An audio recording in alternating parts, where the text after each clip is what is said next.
Gracias por estar con nosotros en Revista 110. Nuestro primer invitado de hoy es el abogado José Orlando García, que nos viene a hablar acerca de el caso de los tres brazos. Vamos a esclarecer muchas cosas en esta entrevista. Buenos días, licenciado, y buenos días también a los que nos sintonizan en este momento. Sí, buenos días, Junior. Buenos días, doctor Castillo, señor Jacín y demás integrantes de ese prestigioso programa.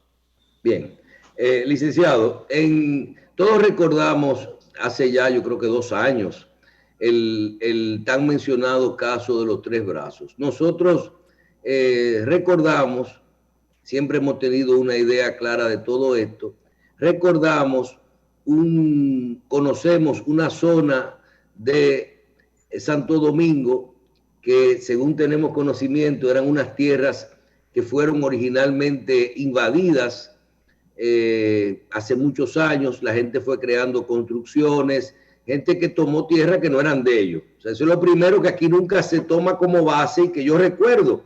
La gente que vive ahí no compró en su origen esas propiedades. Construyeron y todo eso. Pasan los años, unas empresas que se dedican a organizar, controlar, vender y todo este tema inmobiliario, comienzan a hacer acuerdos con la gente y con las instituciones del Estado, adquieren esos terrenos de parte del Estado con el problema, le dicen al Estado, vamos a comprar estos terrenos con este problema.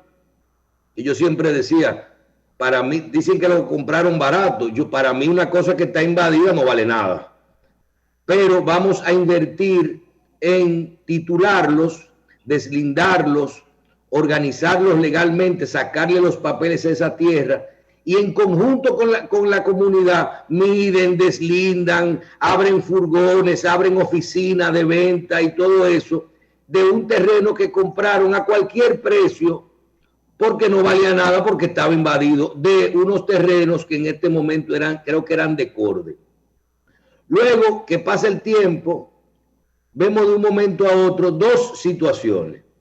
Que por un lado la gente que no quiere pagar, que quiere que les regalen el título, se inventan una serie de cosas de la compañía. Eso lo recuerdo. Se le olvida que ellos han negociado, han pagado, han ayudado y todo eso. Y por otro, que si se vendió de forma irregular ese terreno a esas empresas, sin autorizaciones, con corrupción, con precios inferiores a su valor y muchísimas cosas en esto, al punto de que gente que no habían hecho nada escondido terminaron presos. Decía el doctor Castillo ahorita como si se fueran a escapar, ¿verdad? Terminaron presos. Tenga la razón o no, terminaron presos sin hacer un juicio. Una cosa que no tiene precedente.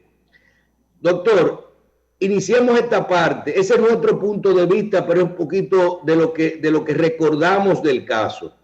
Desde su punto de vista, oriéntenos un poquito de qué pasó con los tres brazos para ver cuál es la situación actual posteriormente. Sí, muchas gracias. Realmente el barrio Los Tres Brazos se fue desarrollando bajo una ocupación irregular durante décadas, hasta, creo que de 3 o 4 décadas, estamos hablando de más de 30 años, se fomentaron mejoras, vivienda, ya hay toda la consolidación de un sector pujante, un sector muy laborioso. Y ellos siempre han tenido el anhelo durante mucho tiempo de que su situación se regularizara, porque hay más del 70% de quienes viven en esa comunidad. Lo que quieren finalmente es, ellos hay un censo que tiene la empresa, no lo tengo a mano, ni lo manejo al dedillo, por eso no me atrevo no lo tengo tampoco aquí. Pero hay un censo donde creo que eso sobrepasa al 85, al 90%. De que todos quieren titularse. No que el Estado asuma una función populista, sino de comprarlo a un justo precio. El Estado siempre, gobierno tras gobierno, le prometió eso, pero nunca le cumplió. Y estoy diciendo eso independientemente cómo se origina el barrio y la irregularidad también, y la ocupación irregular. Pero ese tema no, ya es una situación que está consolidada. Ellos lo que quieren es resolver su situación de titularidad, su titulación. Entonces, nunca el gobierno pudo, CORDE tampoco. Entonces llegó la situación de la empresa que compra el derecho registrado. El derecho registral que hay ahí en esos títulos, no la ocupación material del inmueble, porque la ocupación material de esas 3 parcelas están ocupadas por el barrio.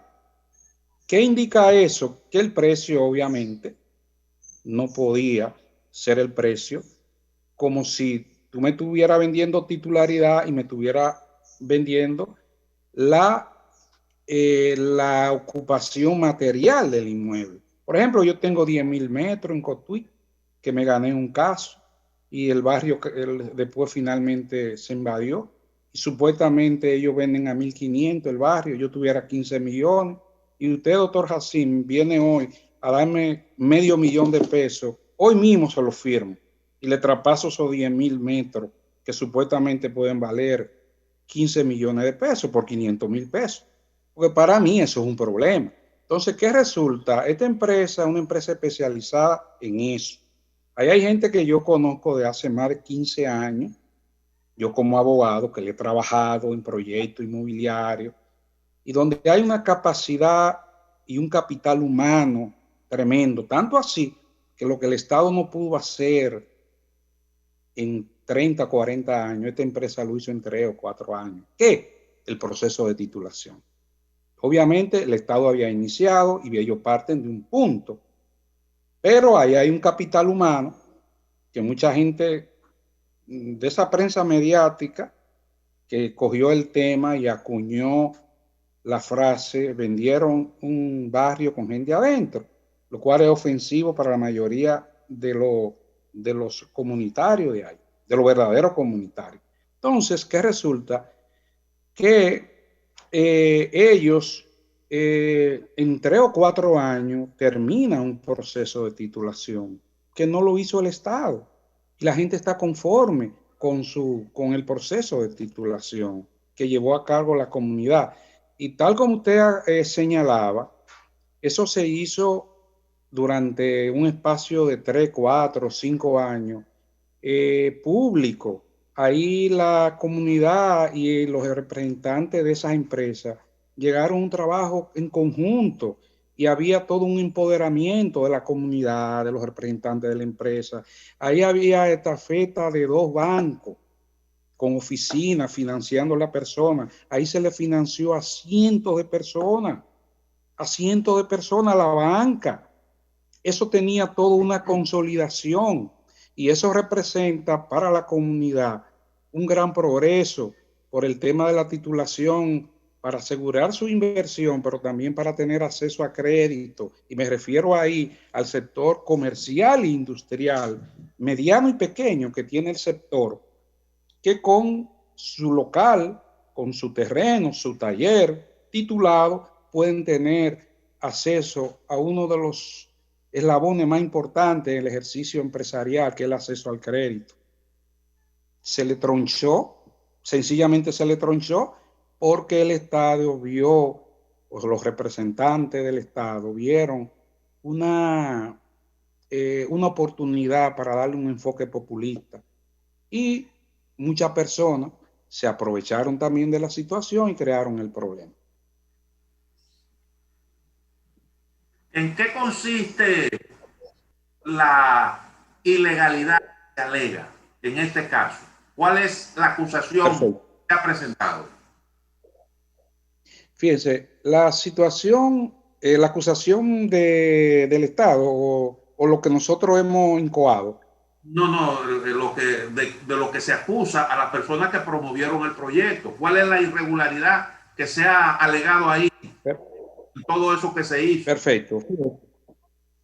Para estar en contexto, tengo que iniciar con lo siguiente.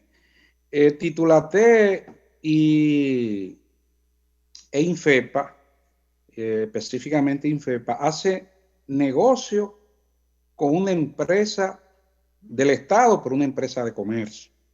Una empresa de comercio y Infepa es una empresa de comercio consistente básicamente en ellos comprar los derechos registrados en esa parcela a los fines de llevar el proceso de titulación con la persona.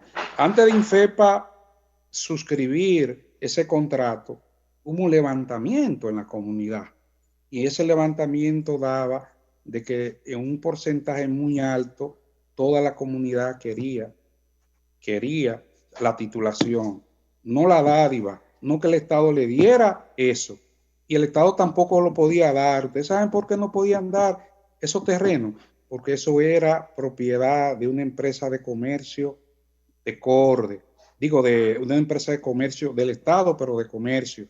Un vehículo corporativo creado bajo el amparo de una ley que, si bien es cierto, tenía derecho y su personalidad independiente, pero también tenía obligaciones, tenía acreedores.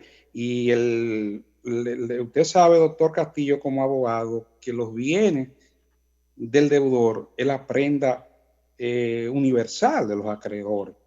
Tanto así que muchos de los terrenos, el pago del precio de esos terrenos se dieron incluso en dación de pago de inmuebles pertenecientes a los empresarios que invirtieron, y con esa dación de pago, Corde desembargó y desinteresó a muchos acreedores de Corde, que eso está ahí, reza en el expediente.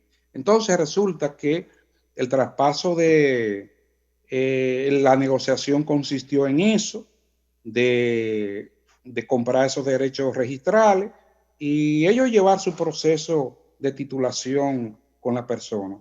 Hubo un proceso de más de 4.000 títulos, deslindados, individualizados, y todo iba marchando bien, tanto así que hay alrededor de 200 financiamientos en la banca formal de la adquisición de esos terrenos, y muchas personas, la mayoría, estaban en un proceso ya también de haber dado avance y todo eso, y todos estaban conformes respecto a eso. Entonces, ¿cuál es la acusación?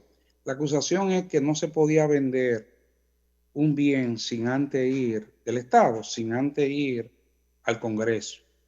Y realmente eso es o un desconocimiento o una manipulación, porque el patrimonio estatal está conformado por dos tipos de bienes: el bien de dominio público, un salón, un centro de salud, una escuela, un parque, que están al servicio de del público, y también los bienes del dominio privado, como por ejemplo los bienes de Corde, que no tienen que ir al Congreso porque son bienes del dominio privado del Estado, y solamente, y la misma ley de 89, creo en el artículo 6, le da facultad al director para vender, para enajenar y contratar. ¿Por qué? Porque en ese contexto el Estado hace la función de un Estado empresario, de una empresa estatal, pero una empresa de comercio, en condiciones igualitarias a las condiciones de la empresa privada. Y eso, la misma Constitución del 2010, en su artículo 224, perteneciente al título 11 del régimen económico y financiero, trata sobre la igualdad de tratamiento del sector privado, empresarial y público en las negociaciones. Entonces, realmente eso no tenía que ir al Congreso, pero se ha vendido como mito. Y le digo algo: en 1970, doctor Castillo, quien lleva esa tesis por primera vez ante la Suprema Corte de Justicia es el abogado Sánchez Morcelo. Usted se recuerda seguro de él, todo un maestro de esa generación, donde planteaba la tesis de la clasificación del patrimonio estatal en bienes del dominio público y bienes del dominio privado. Llevó la tesis de que los bienes de Corde, precisamente, de Corde, podían ser embargables. Y sobre esa tesis fue acogida en el 70, ratificada en la Suprema en el 73, en los 80, en los 90, en el 2000 y pico, que los bienes de Corde pertenecen al dominio privado del Estado y por tanto son transferibles sin ir al Congreso, son embargables. Y tanto así que con el pago de esos terrenos que hicieron los empresarios que adquirieron los derechos registrales ahí, esas daciones de pago, como le dije, que dieron ellos a través de sus inmuebles, se desembargaron bienes de Corde importantísimos que acreedores tenían de Corde embargados. Entonces, otra situación es despojo y estafa al Estado, una serie de situaciones ahí infundadas. Bien, doctor, hay dos, ya luego de que inició este nuevo gobierno, a partir del 5 de julio y luego su toma de posesión el 16 de agosto, yo he visto dos cosas que tienen que ver con el caso de los tres brazos. Una como que no avanzó mucho y es como que un sector de los que estaban siendo imputados en el caso de los tres brazos iban a ejercer algún tipo de recurso contra las autoridades que salieron. No sé si por abuso de poder, por esto. Y por otro lado, parece que la barra de la defensa de estas dos empresas están desarrollando un recurso contencioso administrativo en nulidad de un decreto, que es el decreto que impidió que esa empresa, independientemente del problema legal que mantienen sus directivos, hubo un decreto que prohibió la venta de esos títulos, de esa titulación que habían hecho esa empresa. Háblenos de esos dos procesos y cuál es la ruta a seguir. Perfecto, fíjese, ya el recurso contencioso administrativo que procura la nulidad del decreto, un decreto nefasto, por las razones que inmediato voy a explicar, ya está apoderado el Tribunal Contencioso Administrativo en nulidad de ese decreto. ¿En qué se basa ese decreto? En violación a seguridad jurídica, en violación a la tutela judicial efectiva y de manera más específica al debido proceso. ¿Por qué? Por lo siguiente. Corde instrumenta y suscribe un contrato con la empresa adquiriente de sus derechos. El contrato entre las partes es ley de conformidad al 1134 del Código Civil. No importa que el Estado esté como parte, el Estado tiene que respetar ese contrato. Y si hay algún tipo de problema, el Estado lo que tiene que ir a un árbitro y donde se dilucide la procedencia o no de la suspensión de toda esa transferencia. Pero más aún, en este caso ni siquiera fue el Estado per se, fue una empresa de comercio como es Corde, perteneciente al Estado, con personalidad jurídica propia e independiente. Tanto así que Corde, antes del 2014, nunca fue subsidiada por el Estado. En las partidas presupuestarias anuales, nunca Corde figuró antes del 2014. Luego del 2014, con los problemas que ya han venido, pero nunca. ¿Por qué? Porque era una empresa independiente y autónoma. Entonces, ¿qué resulta? Ese contrato es ley entre Infepa y es ley entre Corde. Entonces, ¿cómo es posible que el Estado emita un decreto paralizando las ventas y la transferencia de eso, cuando eso es una función propia del Poder Judicial? O sea, el Estado no, el Poder Ejecutivo emite ese decreto y se eroga una función propia de otro poder del Estado, como el Poder Judicial, sea la jurisdicción inmobiliaria. Si vamos a considerar que el Estado contrató a través de una empresa independiente, sea el Estado per se, si fue que el Estado contrató con otra empresa de comercio, y cualquier situación habría que dirimirla entre los tribunales administrativos. Entonces, el Estado en esas circunstancias se llevó de par principios dorsales que conforman la estructura y el corpus constitucional, como es principio de división de poderes, abuso de poder, usurpación de funciones y la seguridad jurídica, porque la empresa que compró esos derechos invirtió su dinero y la misma parte contratante, en este caso CORDE o el Estado, como se le quiera llamar, ¿no? A través del poder ejecutivo, como si se estuviera siendo juez y parte, paraliza esas transferencias. Eso obviamente trajo como consecuencia una violación al debido proceso, porque para hacerse eso había que ir a un árbitro entre las partes, llámese el Estado o CORDE, como se le quiera llamar, con la empresa que suscribió ese contrato, y en un árbitro imparcial dirimir la procedencia o no de la paralización de esas transferencias. ¿Qué trajo como consecuencia eso?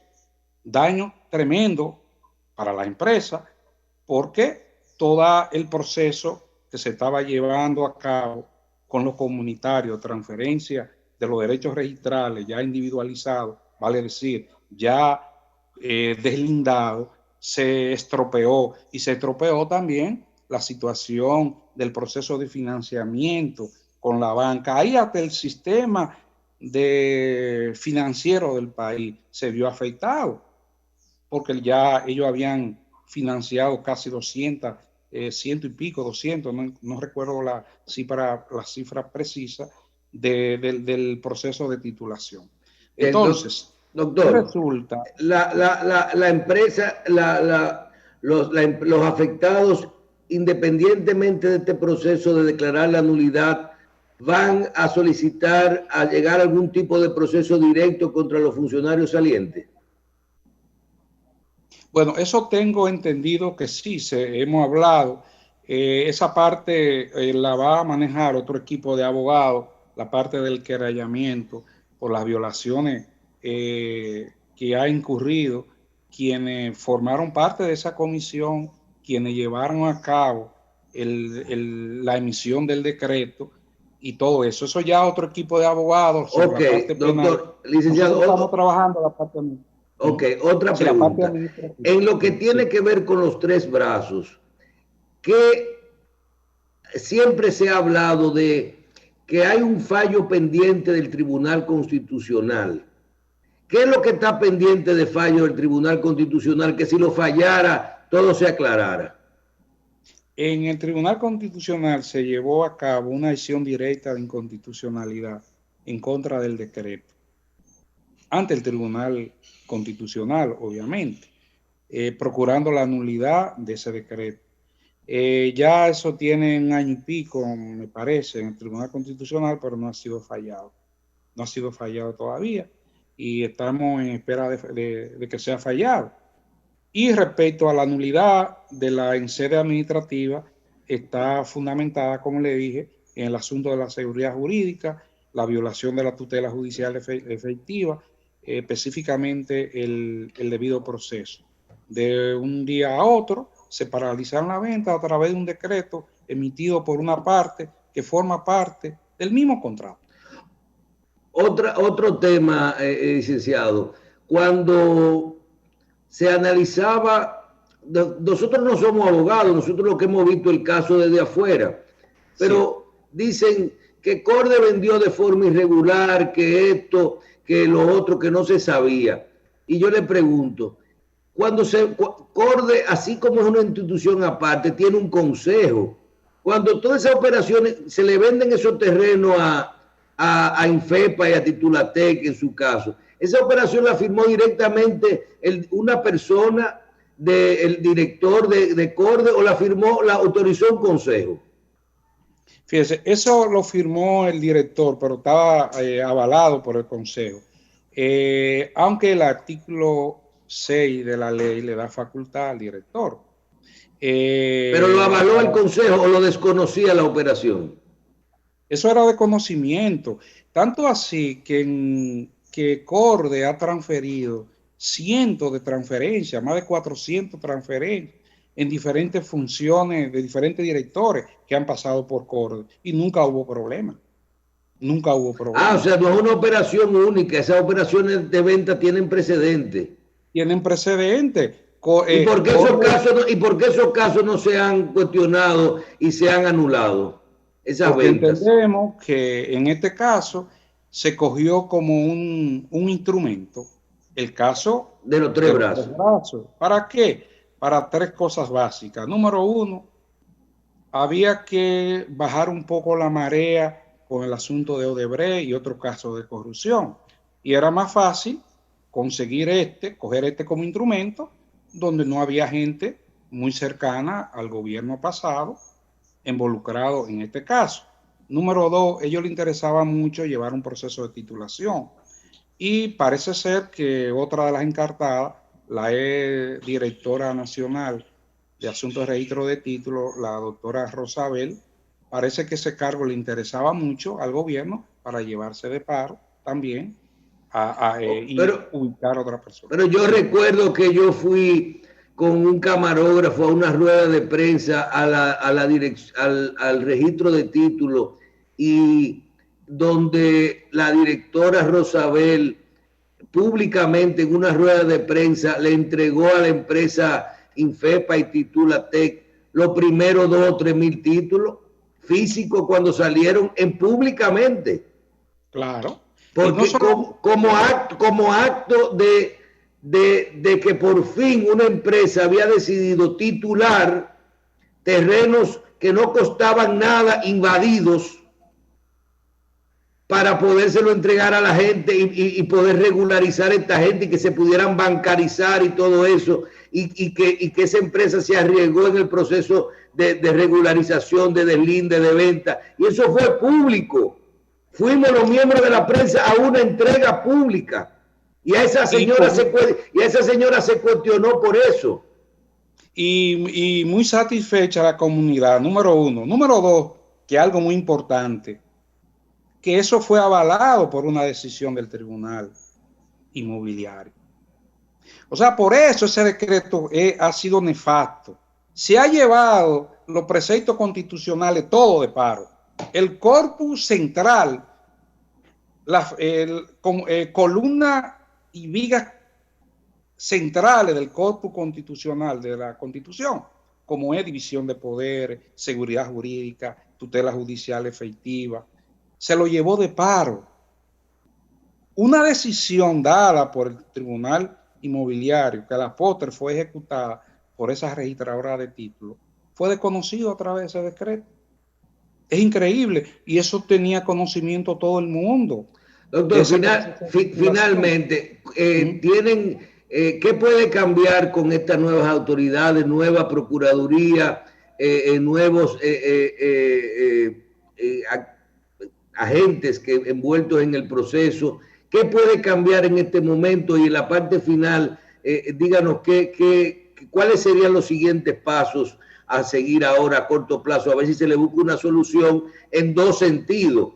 Uno es el lado de lo que tiene que ver con la venta y lo que podría ser una venta irregular de terrenos hacia Infepa, de parte de Corde hacia Infepa y Titulatec. Y otra cosa es que no tiene nada que ver qué se va a hacer con esos 3 o 4 mil títulos, si se van a perder, no pueden regalar lo que no es de ellos, lo que va a pasar con la gente de los tres brazos, si lo van a seguir comprando, vendiendo allá, ¿hacia dónde vamos?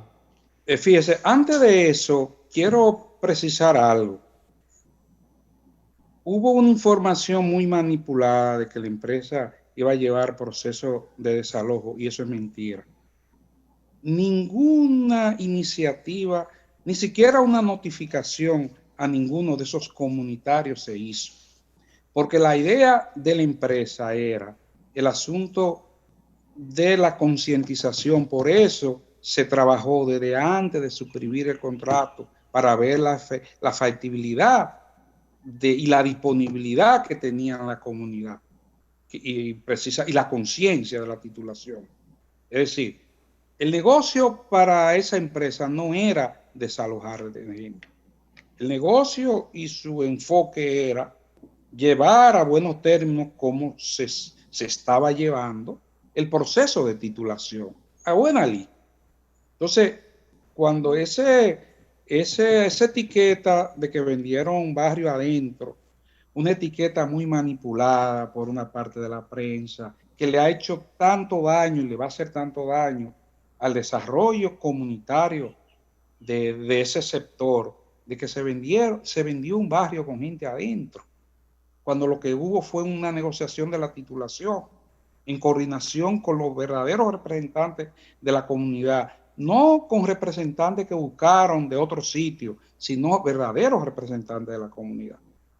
Por otro lado, para darle respuesta a su interesante pregunta, bueno, realmente con las nuevas autoridades vamos a ver el enfoque que tenga principalmente la Procuraduría y el Poder Ejecutivo sobre esto, pero realmente están todas las condiciones creadas para que se haga un tipo de acuerdo, porque esto es un asunto económico. Si hay, por ejemplo, un 10, un 20%, que no creo que llegue a 20%, de personas que no reúnen, pues mediante un acuerdo transaccional con el Estado y la empresa estaría dispuesta, eso se le busca una solución a eso. Si no, de esto seguir así, esto está condenado a durar 15 o 20 años en un tribunal, porque son muchos intereses. Incluso ahí hay actores como los bancos que no lo hemos hecho intervenir forzosamente, que lo vamos a hacer intervenir. Y eso se va a ir complicando, tanto así que tiene el proceso 3 o 4 años y apenas está en el inicio en la jurisdicción inmobiliaria. Sí, pero hay gente que metió su dinero ahí. Hay gente que metió su dinero ahí y a todo esto el riesgo reputacional y la gente que dirigían esa empresa han perdido los años de trabajo que tenían ahí. Bueno, ayer tuvimos un programa de televisión y hubo uno de los empresarios donde decía: mi patrimonio familiar se afectó por completo, y eso no aguanta un proceso, ni tampoco aguanta la comunidad. Ahí hay envejecientes que están muriéndose, que no han podido su sueño y su tranquilidad de la titulación, no lo han podido ver concretado. Y si esto sigue así, por tener el Estado y sus asesores una visión mediática y populista del problema y no una solución de desarrollo, esto puede durar 15 o 20 años y la mayoría de esa gente van a morir, y son empresarios también. Quizá muchos de ellos mueran también en el proceso. Por eso vamos a ver, y ojalá que las nuevas autoridades tengan una visión y un contexto diferente. Nosotros estamos dispuestos a darle las informaciones correspondientes a las nuevas autoridades, edificarlo, contextualizarlo, que escuchen también la comunidad, a ver cuál es la situación, porque realmente todo eso es subsanable mediante un acuerdo transaccional. Todo eso es subsanable.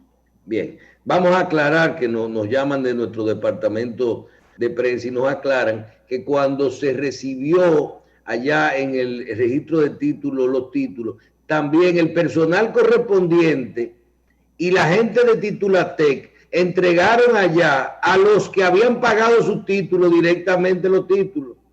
Y todo eso fue el gran acto, oye bien, o sea, en ese momento, y después al final uno ve todo esto. Ahora, y yo no creo que eso es tan fácil, doctor, porque aquí hay mucha gente que ha perdido mucho en esto. Por eso hay gente que soltaron el otro día. Exactamente, por eso es procedente que las nuevas autoridades se contextualicen y ver de qué manera se crea una condición para que se llegue a un tipo de entendimiento y de solución, y no judicializar algo donde una empresa del sector privado, confiando en la seguridad jurídica de este país, confiando en el Estado de Derecho, invierte su dinero y mira el problema que tiene. Y no solamente que invirtió su dinero, sino que terminó, y ahí está el proceso de titulación, lo terminó en tiempo récord. Terminó lo que anhelaba esa comunidad, terminó lo que el Estado no hizo en 30 años o más del proceso de titulación, lo terminó en 3 o 4 años. Y mira con qué le pagan. mira las consecuencias. Eso es un mensaje nefasto para la iniciativa privada a hacer negocio con el Estado. Eso es poner al sector empresarial en, vamos a decir, en una posición muy escurridiza y temerosa, porque cuando invierte, cuando el Estado esté de por medio, puede darse situaciones como esta. Entonces, sí, en resumen, sí, la empresa está dispuesta a buscar un tipo de solución a esto. Sí. Bien, vamos a agradecer al licenciado José Orlando García, quien es abogado de las empresas que habían adquirido y comercializado y organizado todo lo que era la titulación y venta de los tres brazos. Muchísimas gracias, licenciado, por su participación en Revista 110 en el día de hoy. Nosotros vamos a una pausa y regresamos con nuestros próximos invitados. Gracias a ustedes.